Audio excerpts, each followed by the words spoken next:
జనాభా పరంగా చూస్తే బ్రిటన్ దేశం ఇంచుమించుగా మన కర్ణాటక రాష్ట్రంతో సమానం. కానీ ఒకప్పుడు రవి అస్తమించినంత మేర విశాల భూభాగాలను తన సింహాసన ఛత్రఛాయలోకి తెచ్చుకున్న దేశం బ్రిటన్. ఈ ఘనత నా భూతో నా భవిష్యత్. భారతదేశ చరిత్రలో మహాసామ్రాజ్యాలను స్థాపించిన మౌర్య, మొఘల్ చక్రవర్తుల ఆధీనంలోని భూఖండాల కంటే బ్రిటిష్ సామ్రాజ్యం 9-10 రెట్లు పెద్దది. అంతేకాకుండా బ్రిటిష్ వాళ్ళు మన దేశానికి కూడా 2 శతాబ్దాలు పాలించి పీడించి దేశ సంస్కృతిపై బలమైన ముద్రనే వేశారు. కనుక బ్రిటన్ పార్లమెంట్ ఎన్నికలపై భారతీయులు ఆసక్తి చూపడం చాలా సహజం. నిన్నటిదాకా ప్రధానిగా ఉన్న రిషి సునాక్ భారతీయ మూలాలున్న వ్యక్తి. భారత జాతీయతను, హిందూ మతాన్ని పర్యాయ పదాలుగా మార్చుకున్న మన ఎగువ మధ్యతరగతి శిష్ట వర్గాలకు సునాక్ మరింత ప్రీతిపాత్రుడు. ఆయన కుటుంబం 10 డౌనింగ్ స్ట్రీట్ వాకిట్లో దీపావళి కాకరపు ఒత్తులు కాలిస్తే మనవాళ్లు పులకరించిపోవడం కూడా తాజా జ్ఞాపకమే. మన ఇన్ఫోసిస్ నారాయణమూర్తి, ఆయన సతీమణి, మోటివేషనల్ స్పీకర్ హోదాలో రాజ్యసభలో అడుగుపెట్టిన సుధామూర్తిల ఏకైక అల్లుడు. అందువల్ల సునాక్ మళ్లీ ప్రధాని అవుతాడా లేదా అనే ఉత్కంఠ భారతీయులకు ఉండటంలో ఆశ్చర్యం లేదు. సునాక్ ప్రాతినిధ్యం వహిస్తున్న కన్సర్వేటివ్ పార్టీ దారుణంగా ఓడిపోయింది. అయితే ఆయన మాత్రం తన నియోజకవర్గం నుంచి పార్లమెంటుకు ఎన్నికయ్యారు. భారతీయ మూలాలున్న వ్యక్తులు 29 మంది ఈ ఎన్నికల్లో గెలుపొందారు. సునాక్ మళ్లీ ప్రధాని కానందుకు బాధపడే భారతీయులు ఎవరైనా ఉంటే వారికి ఈ సంఖ్య పెద్ద ఊరట. ఇటీవల జరిగిన ఇండియన్ పార్లమెంటు దిగువ సభ ఎన్నికల్లో గెలిచిన ముస్లిం అభ్యర్థుల కంటే బ్రిటన్ దిగువ సభకు ఎక్కువ మంది భారతీయులు ఎన్నికయ్యారు. భారతదేశంతో సంబంధాల విషయంలో కన్జర్వేటివ్, లేబర్ పార్టీల మధ్యనున్న ప్రధాన తేడా కశ్మీర్ అంశంపైనే. ఈ అంశంపై రెఫరెండం జరగాలన్నది లేబర్ పార్టీ పాత విధానం. అయితే ఇప్పుడు అది పెద్దగా పట్టింపులకు పోవడం లేదంటున్నారు. అట్లాగే సునాక్ హయాంలో 2 దేశాల మధ్య చర్చకు వచ్చిన స్వేచ్ఛా వాణిజ్య ఒప్పందం FTA పట్ల కొత్త ప్రధాని కేర్ స్టార్మర్ కూడా ఆసక్తిగానే ఉన్నట్టు సమాచారం. సునాక్ ప్రధాని కాలేదన్న లోటును ఎక్కువ మంది భారతీయ సంతతి వారు ఎన్నికల్లో గెలిచి భర్తీ చేశారు. కనుక భారత్కు సంబంధించినంత వరకు బ్రిటన్లో జరిగిన అధికార బదిలీ ఎటువంటి మార్పులకు దారితీయకపోవచ్చు. స్టార్మర్ గెలుపు ఇండియా విషయంలో యథాతథ స్థితి కొనసాగింపే కావచ్చు. కానీ ప్రపంచ రాజకీయ వేదికపై ఓ పెద్ద మార్పు, ఒక గొప్ప ఊరట. మితవాద భావాల ఉప్పెన పాన్ అట్లాంటిక్ దేశాల రాజకీయాలను కుదిపేస్తున్న తరుణంలో ఒక మధ్యవాద వామపక్షంగా గుర్తింపు పొందిన లేబర్ పార్టీ బ్రిటన్లో ఆ ఉప్పెనను తట్టుకొని నిలవడం, భారీ విజయాన్ని నమోదు చేయడం విశేషంగానే చెప్పుకోవాలి. ఈ మధ్యనే జరిగిన యూరోపియన్ యూనియన్ పార్లమెంటు ఎన్నికల్లో మితవాద పార్టీలు వాటి తడాకాను చూపెట్టాయి. ఇటలీ, నెదర్లాండ్స్ ఎన్నికల్లో మితవాద శక్తులు విజయం సాధించాయి. ఫాసిస్ట్ నేత బెనిటో ముస్సోలినీని అసలు సిసలైన సైద్ధాంతిక వారసురాలు జోర్జా మెలోనీ ఇటలీ అధ్యక్షురాలయ్యారు. ఇండియన్ రైటిస్ట్ నాయకుడు మోడీతో సెల్ఫీలు దిగి మెలోడీ పేరుతో ఆమె ట్వీట్ చేశారు. ఈ ఏడాది చివర్లో జరగనున్న అమెరికా అధ్యక్ష ఎన్నికల్లో ప్రపంచ మితవాద శక్తులకు సూపర్ బాస్ లాంటి డొనాల్డ్ ట్రంప్ విజయం దాదాపు ఖాయంగా కనిపిస్తోంది.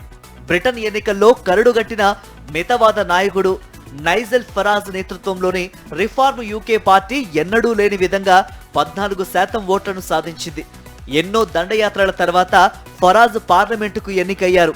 ఆ వెంటనే ఫరాజ్ ను డొనాల్డ్ ట్రంప్ అభినందనల్లో ముంచెత్తడాన్ని చూస్తూ ఉంటే ప్రపంచవ్యాప్తంగా మితవాద శక్తుల ఐక్యత అల్లుకుంటున్న సంగతి బోధపడుతోంది. ట్రంప్ కు అనుకూలంగా మన ప్రధానమంత్రి ఎన్నికల ప్రచారం చేసి పెట్టిన వైనాన్ని కూడా ఈ కోణంలోంచే చూడాలి. ఫ్రాన్స్ లో కూడా ఒక మితవాద సునామీ వేగంగా సన్నద్ధమవుతున్న సూచనలు వెలువడుతున్నాయి. మెలైన్ లీపెన్ నాయకత్వంలోని RN అనే పార్టీ అనూహ్యంగా బలం పుంజుకుంటోంది. ఆమె గతంలో 3 సార్లు ఫ్రెంచ్ అధ్యక్ష పదవికి పోటీ చేసి ఓడిపోయారు. యూరోపియన్ పార్లమెంటు ఎన్నికల్లో 32% ఓట్లు సాధించి లీపెన్ పార్టీ అధ్యక్షుడు మేక్రాన్ అలయన్స్ ను 3వ స్థానానికి నెట్టివేశారు. దీంతో అప్రమత్తమైన మేక్రాన్ పార్లమెంటు ఎన్నికలకు ఇంకో 3 ఏళ్ల గడువు ఉన్నప్పటికీ మధ్యంతర ఎన్నికలకు వెళ్లారు. ఈ ఎన్నికలు 2 దశల్లో జరుగుతాయి. జూన్ 30న తొలి రౌండ్ జరిగింది. మితవాద RN పార్టీకి 34% ఓట్లు వచ్చాయి. వామపక్ష కూటమి న్యూ పాపులర్ ఫ్రంట్ 28% ఓట్లను సాధించింది. మేక్రాన్ నాయకత్వంలోని మధ్యవాద కూటమికి 21% ఓట్లు మాత్రమే వచ్చాయి. మొదటి రౌండ్ ఎన్నికల్లో 12.5% ఓట్ల కంటే తక్కువ వచ్చిన వాళ్లను తొలగిస్తారు. ఈ ఆదివారం నాడు 2వ రౌండ్ పోలింగ్ జరుగుతుంది. తొలి రౌండ్లో ప్రజానాడిని గమనించిన మధ్యవాద వామపక్ష కూటములు ఈ ఎన్నికల్లో ఏకమయ్యాయి. ఓట్ల బదిలీ జరిగి మితవాద శక్తులను ఈ కూటమి ఓడిస్తుందా లేదా అన్న సంగతి తేలిపోనున్నది. ఒకవేళ ఆర్ఎన్ పార్టీయే పైచేయి సాధిస్తే మేక్రాన్ అధ్యక్ష పాలనకు ఒడిదుడుకులు తప్పవు. మేక్రాన్ అధ్యక్ష పదవికి ఇంకో 3 ఏళ్ల గడువు ఉంది. సాంకేతికంగా చూస్తే ఆయన తప్పుకోవాల్సిన అవసరం ఉండదు. మిగిలిన యూరప్ దేశాలతో పోలిస్తే ద్రవ్యోల్బణ ప్రభావాన్ని తగ్గించడంలో మేక్రాన్ సాపేక్షంగా విజయం సాధించినట్టే లెక్క. రాజకీయంగా కూడా మేక్రాన్ మధ్యవాద మితవాదే. ఆసియా, ఆఫ్రికా దేశాల నుంచి కొనసాగుతున్న వలసలను నిరోధించడంలో ప్రభుత్వాధినేతలు విఫలమవడం పట్ల యూరప్ ప్రజల్లో అసహనం వ్యక్తమవుతోంది. అన్ని దేశాల్లోనూ నిరుద్యోగము, ద్రవ్యోల్బణం కవల పిల్లల్లా పెరుగుతున్నాయి. ఈ ఆర్థిక కారణాలు మితవాద రాజకీయ శక్తులకు ఆక్సిజన్ మాదిరిగా పనిచేస్తున్నాయి. వలసల పట్ల స్థానిక ప్రజల్లో పెరుగుతున్న అసహనాన్ని తగ్గించడానికి రిషి సునాక్ కొంత ప్రయత్నం చేశారు. అక్రమ వలసదారులను గుర్తించి వారిని మధ్య ఆఫ్రికాలోని రువాండా దేశానికి తరలించి పునరావాస ఏర్పాట్లు చేయాలని భావించారు. ఈ మేరకు రువాండాతో బ్రిటన్కు ఒప్పందం కూడా కుదిరింది. కానీ ఎందుకనో అది కార్యరూపం దాల్చలేదు. యూరప్ దేశాలు ఎదుర్కొంటున్న 1,00,000 సమస్యలకు వలసలే కారణమనే వాదాన్ని కూడా పలువురు వ్యతిరేకిస్తున్నారు. కొన్ని తరాల ముందే వలస వచ్చి ఆయా దేశాల ఆర్థిక, సాంస్కృతిక అభ్యున్నతిలో భాగస్వామ్యులైన వారిపై కూడా వివక్షాపూరిత దృక్కులు ప్రసరిస్తున్నాయనే ఆందోళన వ్యక్తమవుతోంది. ప్రస్తుతం జరుగుతున్న ఫుట్బాల్ యూరో కప్ పోటీల ప్రారంభం ముందు ఫ్రాన్స్ స్టార్ ఆటగాడు కిలియన్ మబాప్పే చేసిన వ్యాఖ్యలు సంచలనం సృష్టించాయి. మితవాద రాజకీయ భావాలు అధికారపు వాకిట్లోకి వచ్చి కూర్చున్నాయి. మా విలువల్ని, మనోభావాల్ని గౌరవించని దేశం తరఫున ఆడేందుకు మేం సిద్ధంగా లేము. ఆఫ్రో యూరోపియన్ల మనోభావాలను ఆయన బలంగా వెళ్లగక్కారు. అక్రమ వలసదారులు వస్తున్నారని యూరప్ ప్రజలు నిందిస్తున్న దేశాలన్నీ ఒకప్పుడు యూరప్ దేశాల వలసలే. 100 నుంచి 200 ఏళ్ల పాటు యూరోపియన్లు ఈ దేశాల వనరుల్ని యథేచ్ఛగా దోపిడీ చేశారు. ఆ దేశాల ఆర్థిక మూలుగల్ని పీల్చి పిప్పి చేశారు. ఫలితంగా వలస దేశాల అభివృద్ధి చరిత్ర శతాబ్దాల పర్యంతం ఘనీభవించిపోయింది. వలస దేశాల సంపదతోనే యూరప్ దేశాలు చాలా కాలం పాటు వైభవోజ్వల అధ్యాయాలను లిఖించుకున్నాయి. ఇప్పుడు ఈ దేశాల్లోకి వలస వస్తున్న ప్రజలకు ప్రతీకారం తీర్చుకునే ఉద్దేశం లేదు. పొట్టకూటి కోసం వారు వస్తున్నారు. ప్రతిభకు తగిన గుర్తింపు కోసం వస్తున్నారు. ఉన్నత విద్య కోసం, అవకాశాల కోసం వారు వస్తున్నారు. వలసలపై యూరప్ దేశాల మితవాదుల వైఖరి ఇట్లా ఉంటే అమెరికా మితవాదుల ధోరణి మరింత ఆశ్చర్యకరంగా ఉంది. అమెరికా నిర్మాణానికి వలసలే పునాది. అక్కడి భూమిపుత్రుడెవరు మిగిలారు అమెరికాలో? వాళ్ళందరినీ యూరప్ వలసదారులు ఎప్పుడో వేటాడి నిర్మూలించారు.